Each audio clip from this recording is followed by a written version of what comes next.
Eder. Mech. Pallister. La donna uccisa, il marito, l'amico.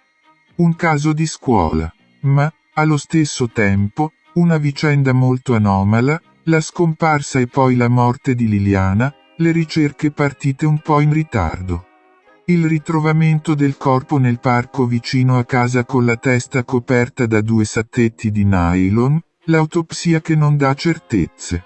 Inquietudine, ma anche la convinzione che non ci sono dei paragoni con nessuna delle 98 storie maledette che ho raccontato.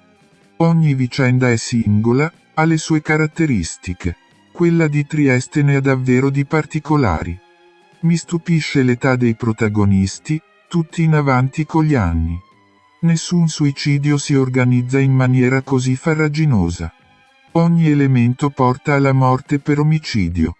Innanzitutto come la signora Liliana è stata ritrovata. Non può essere stata lei a mettersi quei sacchetti. Non c'era motivo per farlo. Dobbiamo poi tenere conto che, se per caso avesse voluto provarci, non avrebbe mai avuto la forza per stringere qualcosa attorno al collo fino ad ammazzarsi.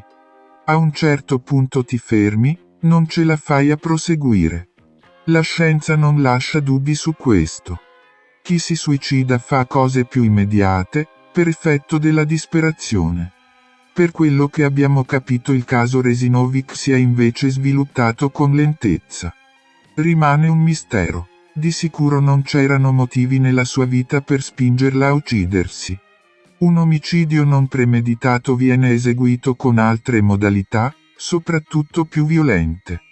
Ci può essere una coltellata, non certo lo scenario che è emerso a Trieste. Qui siamo nella premeditazione.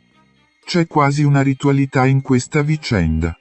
Misteriosa, anche se è un caso di scuola visti i protagonisti. C'è una coppia e c'è un amico. Direi che non si esce da questo perimetro. Un intervento esterno mi pare vada escluso. Le ricerche nella boscaglia, dove è stato trovato il corpo della donna, sono iniziate qualche giorno dopo la scomparsa. Non so se questo possa creare ostacoli per l'individuazione del colpevole, ma mi pare che l'indagine sia molto accurata. Dopodiché, fosse stato per me, avrei evitato di perdere tempo con l'ipotesi del suicidio.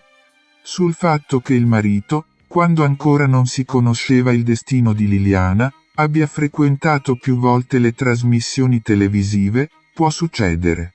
Ogni sensibilità è singola, però. Più corretto non generalizzare o giudicare. La pandemia non può spiegare quanto accaduto a Liliana, forse sarà un caso per storie maledette, perché sta facendo parlare molto, e non solo a Trieste. Mi piacerebbe intervistare l'amico, vertice di un triangolo con tante incognite. Ehi, non dimenticare di iscriverti a questo canale.